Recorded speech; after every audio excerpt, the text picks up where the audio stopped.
Well, I'll tell you what you definitely don't want to do as a contractor is commit a price to the owner and then delay signing up your trade.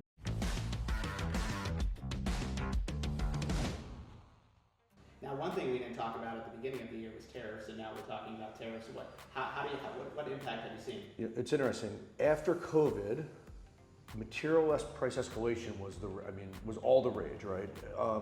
And in fact, going into COVID, document crunch was just getting up and running, and I remember adding COVID-specific these types of issues into the platform.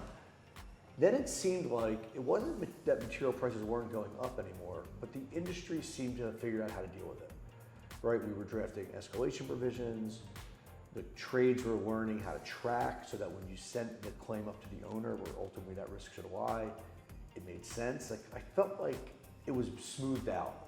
And then all of a sudden you have these tariffs that are very hard to predict. I think for aluminum, steel, and lumber are the three materials I've seen and I've read have been the most impacted, and you're seeing double-digit price increases. How do you manage that? Well, I'll tell you what you definitely don't want to do as a contractor is commit a price to the owner and then delay signing up your trades. Correct. That's where I've seen the general contractors really have a problem, because in their contracts with the owner, they have relief for escalation, but it can't be their fault. Right. So if you don't sign up certain trades for even 60 or 90 days later, well, whose fault is that, right?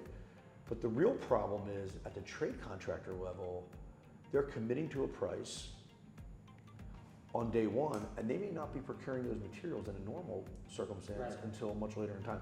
So I think you want to make sure that you're doing what you can to lock in the prices, but more than that, to the extent you can actually procure the materials immediately, you're better off doing that and storing them, because a trade contractor may be set with their price, but that doesn't mean they're going to be able to honor it.